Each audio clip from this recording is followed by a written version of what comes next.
कक्षा 10वीं के छात्र और छात्राओं का हार्दिक स्वागत। आज हम पढ़ेंगे कक्षा 10वीं हिंदी का 7वां पाठ खुला आकाश, इस पूरक पठन का दूसरा भाग। तो चलिए अब हम चलते हैं पाठ की ओर। जीने का अर्थ, बुढ़ापे का केवल यही अर्थ नहीं कि जीवन के कुछ कम वर्ष बचे हैं। यह तथ्य तो जीवन के किसी खंड पर भी लागू हो सकता है। बचपन, यौवन, बुढ़ापा, खास बात है जो भी वर्ष बचे हैं, जब तक जीवित और चैतन्य हूँ, जिंदगी को क्या अर्थ दे पाता हूँ या अपने लिए उससे क्या पाता हूँ, ऐसा कुछ जिसका सबके लिए कोई महत्व है। लगभग इसी अर्थ में मैं साहित्यिक चेष्टा और जीवन चेष्टा को अपने लिए अविभाज्य पाता हूँ।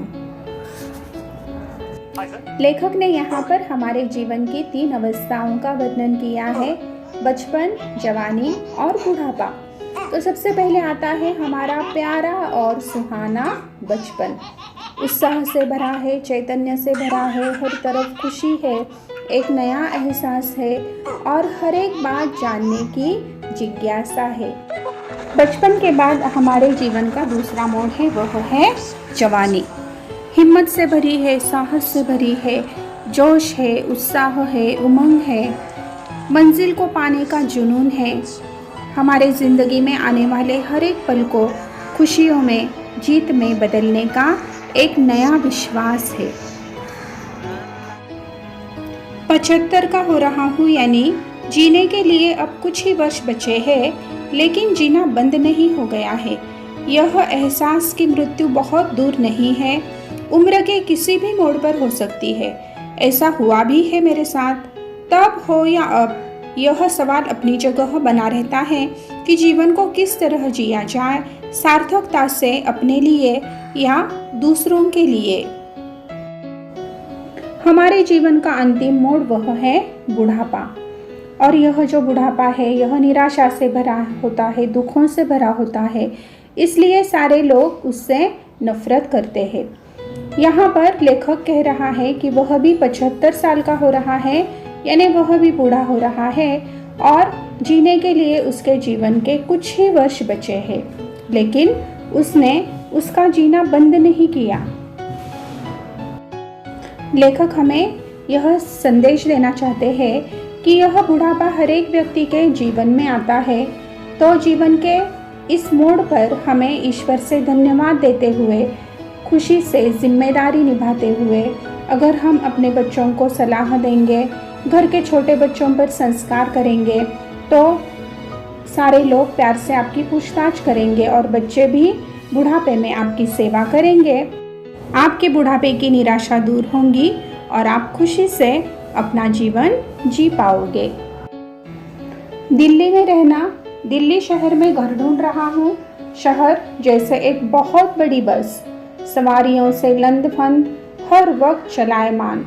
दिल्ली में रहने का मतलब कहीं पायदान बराबर 2 कमरों में 2 पाँव टिकाकर किसी तरह लटक जाओ और लटके रहो उम्र भर। जिंदगी का मतलब बस इतना ही कि जब तक बन पड़े लटके रहो, फिर धीरे से कहीं भीड़ भाड़ में गिर जाओ।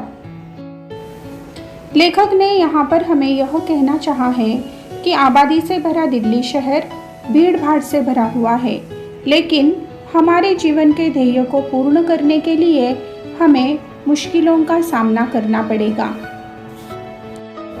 बहाने निकालना, जो हम शौक से करना चाहते हैं उसके लिए रास्ते निकाल लेते हैं, जो नहीं करना चाहते उसके लिए बहाने निकाल लेते हैं। अपने से बहस दूसरों से नहीं, अपने से करनी चाहिए, उससे सच्चाई हाथ लगती है। दूसरों को सिर्फ सुनना चाहिए, दूसरों से बहस से केवल झगड़ा हाथ लगता है। तो यहाँ पर लेखक ने बहस यानी वाद विवाद, झगड़ा, लेखक ने यहाँ वाद विवाद का परिणाम बताते हुए अपने दुर्गुणों को दूर करने के लिए हमें अपने मन से लड़ना होगा, यह बात स्पष्ट की है। चीज़ों की गुलामी, कुछ दिनों पहले एक कंप्यूटर ने मुझे 40,000 रुपये में खरीदा है। आजकल उसकी गुलामी में हूँ। उसके नखरों को सिर झुकाकर झेलने में ही अपना कल्याण देख रहा हूँ। उसका वादा है कि एक दिन वह मुझे पढ़ने लिखने की पूरी आज़ादी देगा, फिलहाल उसकी एकनिष्ठ सेवा में ही मेरा उज्जवल भविष्य है। लेखक ने यहाँ पर भौतिकवाद से किस प्रकार हमारा पतन यानी नाश हो रहा है इसे स्पष्ट किया है। आज के आधुनिक युग में हर एक काम कंप्यूटर के बिना पूरा नहीं होता। उदाहरण के तौर पर ले लीजिए कि आपकी कक्षा में आपको कोई प्रोजेक्ट या एक्टिविटी करनी है, तो आप क्या करोगे, झट से जाओगे, नेट से आप सारी जानकारी प्राप्त करोगे, 2 या 5 मिनट में आप उसे कॉपी पेस्ट करोगे और आपका यह प्रोजेक्ट या एक्टिविटी तैयार हो जाएगा। लेकिन अगर शिक्षक आपको कक्षा में उसी देशभक्त के बारे में कुछ जानकारी पूछेंगे तो आप उसे बता नहीं पाओगे, क्योंकि आपने क्या किया है, सिर्फ आपने कॉपी पेस्ट किया है। लेकिन अगर आप पुस्तकालय जाओगे, उस जानकारी को पढ़ोगे, उस जानकारी को प्राप्त करोगे, लिखोगे और खुद अपने हाथ से लिखा हुआ यह एक्टिविटी या प्रोजेक्ट तैयार करोगे, तो वह हमेशा आपके स्मरण में रहेगा और आपका ज्ञान बढ़ेगा। इसके पहले एक मोटर मुझे भारी दामों में खरीद चुकी है, उसकी सेवा में भी हूँ। दरअसल चीज़ों का एक पूरा परिवार है जिसकी सेवा में हूँ। आदमी का स्वभाव नहीं बदलता या बहुत कम बदलता है।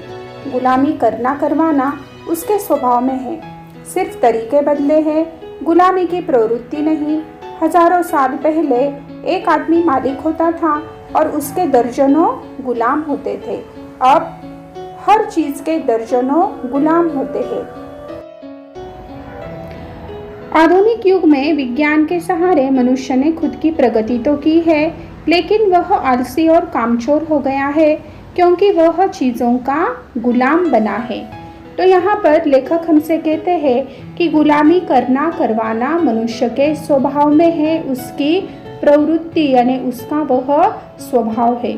तो यहाँ पर देखिए लेखक कहते हैं कि हजारों साल पहले एक आदमी मालिक होता था और उसके दर्जनों गुलाम होते थे। तो जो व्यक्ति किसी का गुलाम बन जाता है तो वह अपने मालिक की आज्ञा का पालन करता है और उस समय उसका विवेक, उसकी विचार शक्ति नष्ट हो जाती है और ऐसे समय वह खुद का विकास, खुद की प्रगति नहीं कर सकता। इसलिए लेखक हमसे कहना चाहता है कि हमें चीज़ों का गुलाम नहीं बनना है, हमें अपने जीवन का मालिक खुद बनना है और खुद की प्रगति करनी है, खुद का विकास करना है।